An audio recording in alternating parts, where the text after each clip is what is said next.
Peter, I'm a little worried about Cleveland. His wife cheated on him. This is just one of the, wait, did that just happen? Moments in Family Guy. And for me, this is just too extreme to handle.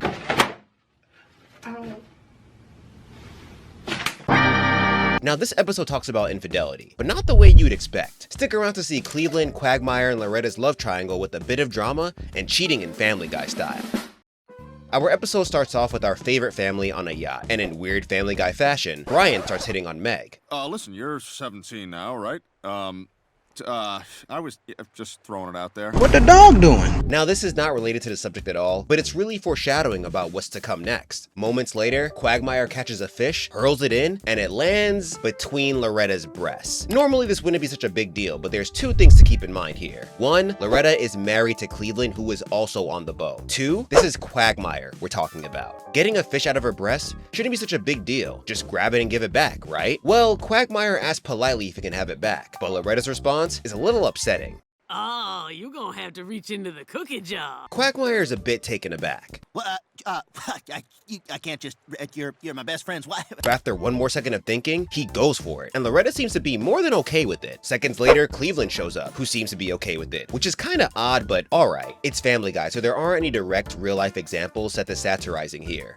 It's just a situation that has been stretched out to an over-the-top scene for comedic purposes. It does raise a question, however. What boundaries do you set for your partner and your friends in your relationship? As we see here, Cleveland seems to be pretty okay with Quagmire reaching between his wife's breasts to grab a fish that got there by accident. He even seems to be just a little hesitant to grab it because of the sensitive spot it landed in. I'm pretty sure everyone in their right minds wouldn't even grab it if it were real life, no matter how insistent Loretta is. It reminds me of my younger days, where I would always be quite frustrated about some typical guys when hanging around them. You know, the type that always has to be touchy-feely with girls around them, the ones that keep all the boys at an arm's length during a conversation, but when they're talking to girls they just have to put their arms around her or touch her leg if they're sitting down. Those guys. I've made a severe and continuous lapse in my judgment. That's what Quagmire reminds me of. I wouldn't want any of those guys near my wife if I had the choice. Now, this playful nature, as I'll call it, can seem innocent enough, but in the situation of Quagmire and Loretta, it leads to a lot more. After grabbing the fish, Quagmire jokingly suggests, Well, we'll,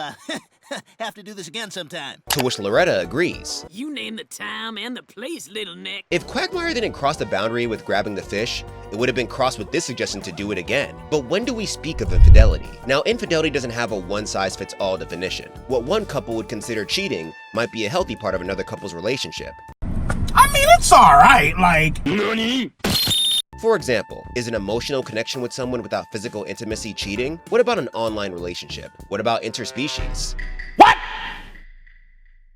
What the f? Every relationship is different, so couples tend to define for themselves what constitutes infidelity in the context of their relationship. In my case, I wouldn't just count physical intimacy cheating. I would also call emotional cheating a deal breaker. When I was 19, I was dating this girl where everything was going well in the relationship. At least that's how I felt about it. At some point, she started getting a bit more distant and secretive, which is when I realized she was talking to another guy on Snapchat. Even though no physical intimacy took place, according to her, it was still the end of the relationship for me. Emotional cheating involves developing a closeness with another person that interferes with your connection to your partner. Instead of focusing this attention on your partner, you're giving that emotional investment to someone outside of your relationship. I didn't feel respected as her partner because she didn't respect my boundaries. These boundaries don't seem to be present between Loretta, Cleveland, and Quagmire, as we see later. Hey, do you hear that? What?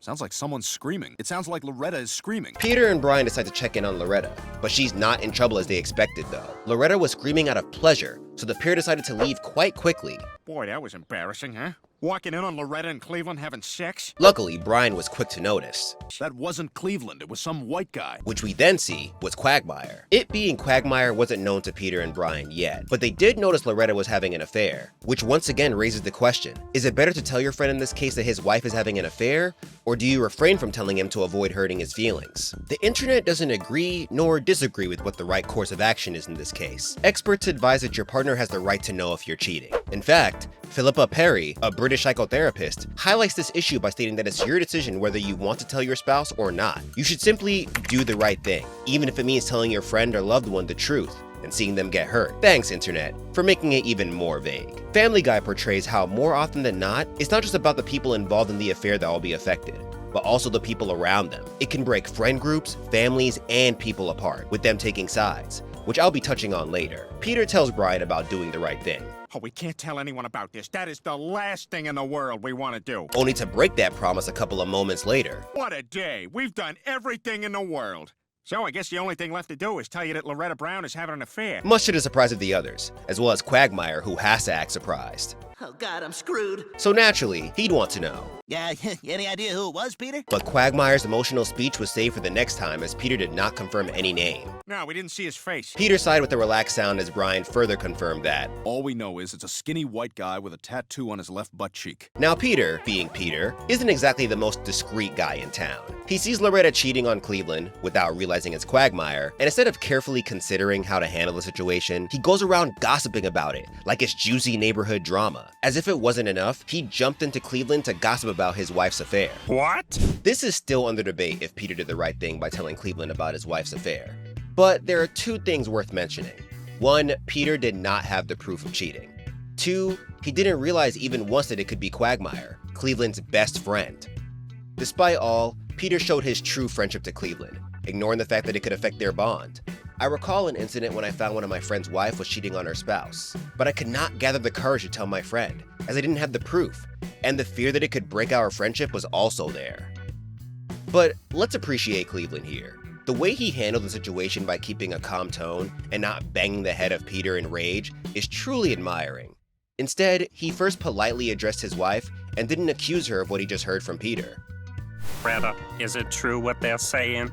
Were you really having carnal relations with another gentleman? We should all keep this approach when facing infidelity in any relationship. In fact, research also shows that couples who are struggling with such infidelity cases should openly talk about their extramarital affairs instead of getting to know it from a third person. One expert even suggests that you will feel better if you confess your affairs, as this will free you from the burden of cheating on your spouse behind their back. On the other hand, let's take a moment to admire Loretta's confidence. Instead of lying and resisting her act, she quickly admitted and gave clear reasons why she did it. I'm a woman, Cleveland. I need some passion in my life. I need a real man, and Lord knows that. This is another point Family Guy hints at: the importance of having open communication with your partner, even if you're on the wrong side. Loretta's explanation for her affair with Quagmire may come across as shallow, but it taps into a real problem that can exist in many relationships. I have also experienced this firsthand. A friend of mine just broke up just because their relationship was sexless, which put both of them in a feeling of dissatisfaction and depression. Psychological studies have also shown that if two partners are in a committed sexual relationship, a lack of physical intimacy can result in negative emotions, leading to divorce or cheating.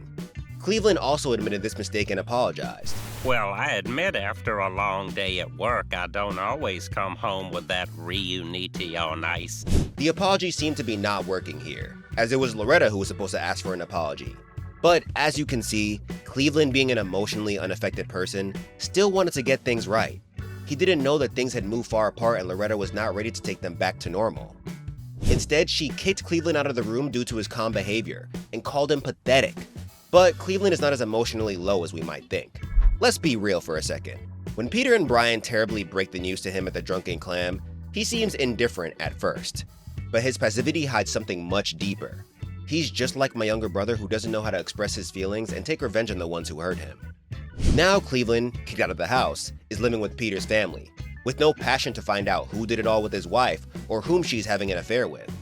That's exactly what disturbs Peter and Lois, and being dramatic friends, as you call them, they are on a mission to force Cleveland to take revenge on the guy. For this, the next person they visit was no other than Quagmire, and they think he can definitely help, without realizing that he could be the person who did it all. The doorbell rings as Quagmire is doing some whirring stuff with no pants, and just underwear, that shows his tattoo on the butt. Oh, sorry, guys, let me throw something on. Now this is where the truth comes out. Brian suddenly recognized that tattoo, as they saw it when Loretta was having sex with someone. Peter also identified the tattoo with the blink of an eye. Holy crap, that's the tattoo! This is where they found out the real culprit. It was no other than Quagmire, Cleveland's best friend. It was sad and shocking at the same time that Quagmire was the one who damaged the marriage of his best buddy. That's another vital point Family Guy talks about in its classic comedic spin style. At this point, we should not forget the role of friends in maintaining trust with one another.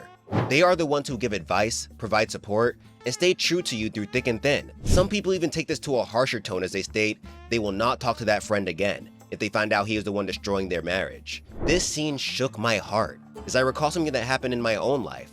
I had a friend, let's call him James, who I thought was one of my closest buddies. We'd hang out almost every day, go to concerts, grab drinks, just enjoy life, you know? But then, one day, I started noticing things. I shrugged it off at first, thinking, nah, I'm just being paranoid. They're just friends. But one night, I found out through another friend that James had been secretly texting her. The worst part?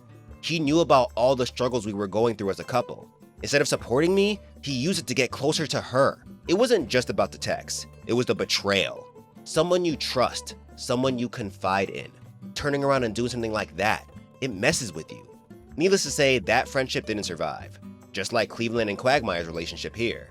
No matter how ashamed Quagmire was of his mistake, the damage was done. Look, I didn't mean it, you know? I knew it was a mistake. He even begged Peter not to tell Cleveland as it could destroy their relationship. But Peter, being a true and loyal friend, hurried to Cleveland with the breaking news. Cleveland, Quagmire's sleeping with your wife. The news, as intense as it sounds, should send a wave of anger and revenge in Cleveland. But guess what? Cleveland just left with the words, It's okay. he was hurt inside, but did not want to express his feelings in front of Peter, Brian, and Lois. But one thing that surprised me was how Cleveland portrayed himself as a chill guy after being betrayed by not only his wife, but his best friend too. That's like fighting cancer without chemo. Even Quagmire realized that he did the wrong thing. In fact, the worst thing he can do. He sleeps with Loretta, Cleveland's wife, his close friend's wife. And that's a big deal. This isn't just some random hookup for Quagmire. This is a direct betrayal of Cleveland's trust. But Cleveland, instead of putting Quagmire on the deathbed, still shows his love and sympathy for his wife. Better it be Quagmire than someone she could get a disease from. You see, this is the reason why Loretta was forced to have physical contact with someone else. The lack of passion and manhood from Cleveland made Loretta fulfill her sexual desires from another person, like Quagmire. This is why your wife left you. You don't have any passion. Sometimes a woman wants to see her man be a man. Even after being encouraged by Peter and Lois to get fired up, Cleveland chooses to let go rather than lash out. While Family Guy treats these moments with a signature irreverence, Cleveland's decision to walk away from the relationship represents an important and healthier response to betrayal: forgiveness. It was clear that Cleveland still loved Loretta, but he also admitted his lack of passion and sexless behavior. Instead of taking revenge on Quagmire, he chooses to end the marriage and forgive him. He also gives us a message that there are some people with calm personality types who simply don't want payback or want to take revenge. They're not made for it. The same as the type of Cleveland, who prefers to forgive than fight.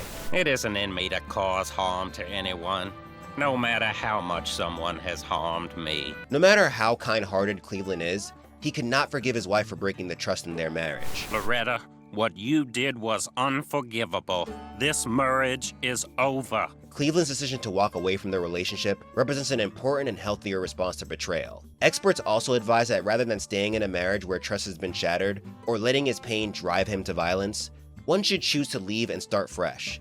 It's a small but meaningful victory for self-respect. It's a chance for a fresh start. In real life, the decision to forgive and move on is often one of the hardest parts of dealing with infidelity. When trust is broken, partners have to decide whether to try and rebuild a relationship or end it and seek healing elsewhere. Cleveland's choice to end this marriage demonstrates that sometimes leaving is the healthiest option, especially when the relationship has become toxic. Above all, the episode gives a clear message that infidelity is not just an unfaithful act. It can destroy a person both physically and emotionally. If you have ever encountered infidelity in any relationship, you would do better to talk to your partner and have open communication instead of resisting your filthy act. This is because it's better to seek forgiveness, ask for an apology, and resolve the issue before it gets too intense and damages your life. While Family Guy handles infidelity with humor and exaggeration, it shows us the emotional consequences of cheating, the importance of communication in relationships, and the betrayal felt by friends caught in the middle. On top of that, it underscores how betrayal can manifest quietly, leaving deep scars on those affected. The episode also touches on the need for open dialogue in relationships. Had Loretta and Cleveland communicated their needs and feelings, perhaps the affair could have been avoided. So the next time you find yourself laughing at a Family Guy episode, take a moment to reflect on the deeper truths woven in the humor. Life, after all, is often a complicated blend of comedy and tragedy. Let me know in the comments if you think the same way.